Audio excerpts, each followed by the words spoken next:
এইবাৰ ৰেকৰ্ড কৰি জয় হ'ব বিজেপি। তৃতীয়বাৰলৈ দিছপুৰত বিজেপি চৰকাৰ আহিলে ব্ৰহ্মপুত্ৰৰ পানীৰ ওপৰত নামিব এৰোপ্লেন। অহাবাৰ 2 লাখ নিবনুৱা যুৱক যুৱতীক চাকৰি দিব চৰকাৰে।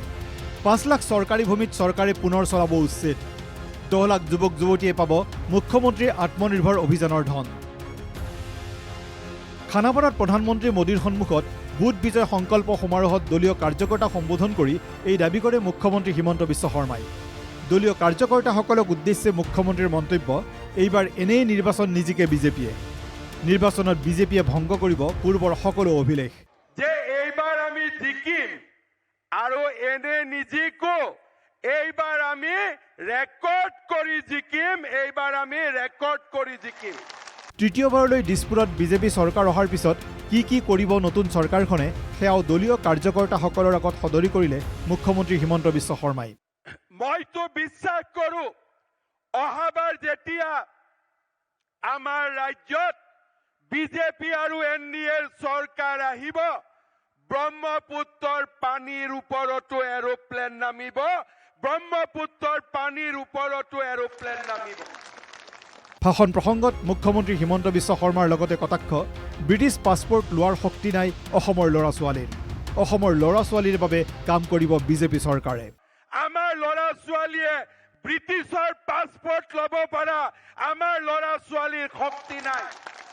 সেইকাৰণে আমি অসমৰ স্কুল বনাব লাগিব, অসমত কলেজ বনাব লাগিব, অসমত মেডিকেল কলেজ বনাব লাগিব। অহা মাৰ্চ মাহত পুনৰ প্ৰধানমন্ত্ৰী মোদী অসমলৈ আহিব বুলি সদৰি কৰি মুখ্যমন্ত্ৰী হিমন্ত বিশ্ব শৰ্মাই লগতে ক'লে, মাৰ্চত বৰাক ভেলী ভ্ৰমণ কৰিব প্ৰধানমন্ত্ৰী মোদীয়ে। প্ৰধানমন্ত্ৰীয়ে কোকৰাঝাৰত আধাৰিলা কৰিব ভূটানৰ গেলেফু সংযোগী ৰেলপথৰ। প্ৰধানমন্ত্ৰী ডাঙৰীয়া মাৰ্চত বৰাক ভেলীলৈ যাব। শিলচৰৰ পৰা বৰাপানীৰ পৰা গুৱাহাটী আমি 5 ঘণ্টাৰ ভিতৰত অহা যোৱা কৰিব পাৰিম।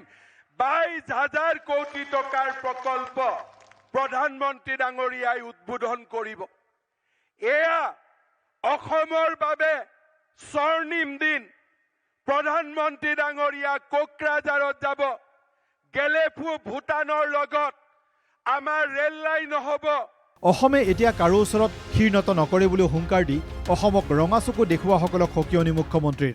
এতিয়া অসমে কাৰো ওচৰত ক্ষীণত কৰিব নালাগে। প্ৰধানমন্ত্ৰীয়ে আমাৰ যিমান কাম বাকী আছে আমাক সকলো কাম কৰি দিব। দলীয় কাৰ্যকৰ্তাসকলক উদ্দেশ্যে মুখ্যমন্ত্ৰী হিমন্ত বিশ্ব শৰ্মাৰ লগতে মন্তব্য, 26ৰ নিৰ্বাচন আমাৰ বাবে জীৱন মৰণৰ সংকল্প।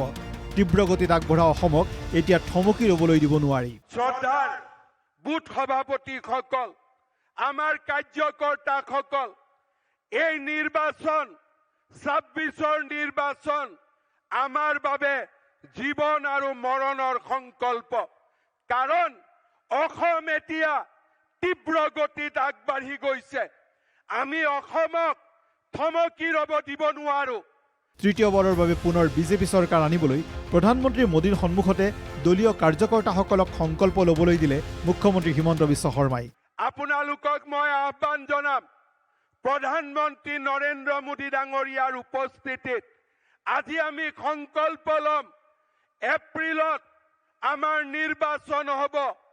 এই নিৰ্বাচনত আমি সকলোৱে দিনে ৰাতিয়ে আমি কষ্ট কৰিম। পাৰিম নে নোৱাৰিম? পাক্কা কওক, পাৰিম নে নোৱাৰিম? সকলোৱে আমাৰ বুথ জিকিম নে নিজিকে? ভিডিঅ' জাৰ্নেলিষ্ট আছিক আহমেদৰ সৈতে বঞ্জিত কলিতাৰ সহযোগত নিউজ ডেস্ক ৰিপৰ্ট NKTV+।